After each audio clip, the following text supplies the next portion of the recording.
Jamaat prep मज़मून Urdu. मेरे साथ मियारी उर्दू लिखाई हिस्सा सोम खोलें। सफ़ा नंबर 8। इस पर देखें, हर खाने से एक टुकड़ा लेकर अल्फाज बनाइए। एक ऊपर खाना है और एक नीचे खाना है। हमने ऊपर वाले हरूफों को नीचे वाले हरूफों से मिलाकर एक बामायनी लफ्ज़ बनाना है, जिस तरह इन्होंने हमें बताकर दिखाया है। ऊपर वाले खाने से इन्होंने ना लिया है, ना। नीचे वाले खाने से नी, तो ये बन गया ना नी।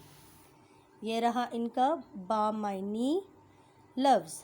इसी तरह से अब हम लेंगे ऊपर वाले खाने से पा,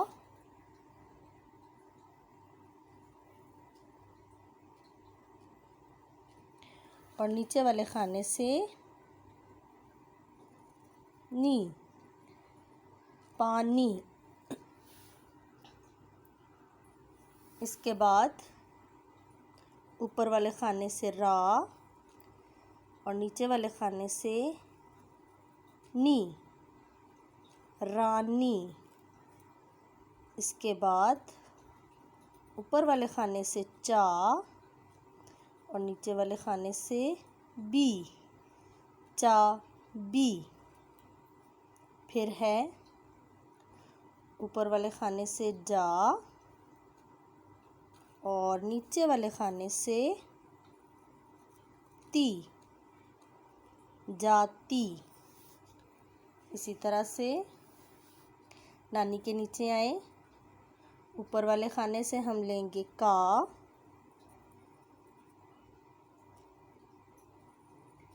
और नीचे वाले खाने से पी। फिर है टो, पी।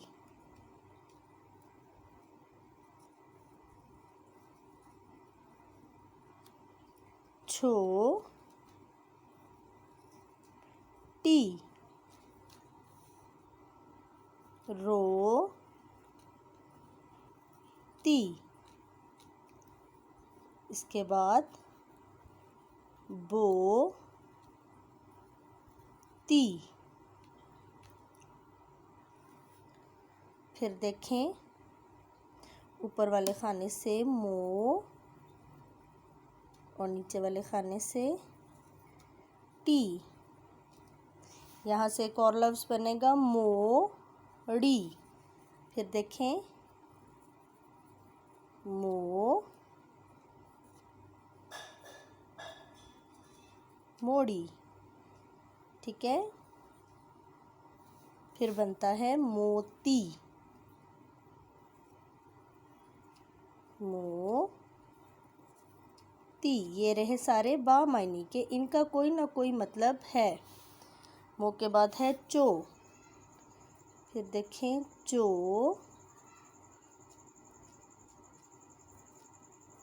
ड़ी।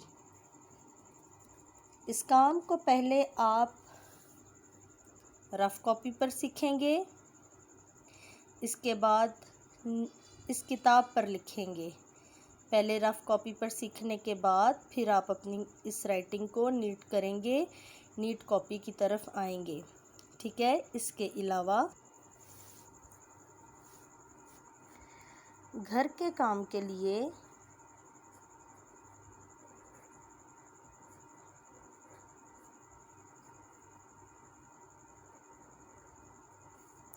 जहाँ पर आपने नानी,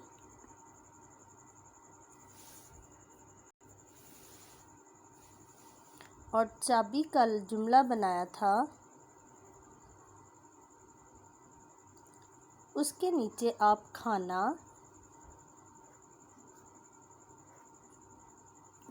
और लाना का जुमला बनाएंगे।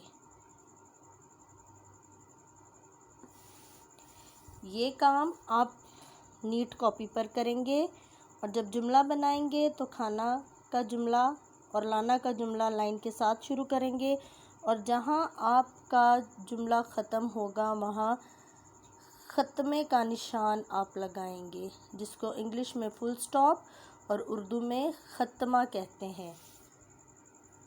Thank you.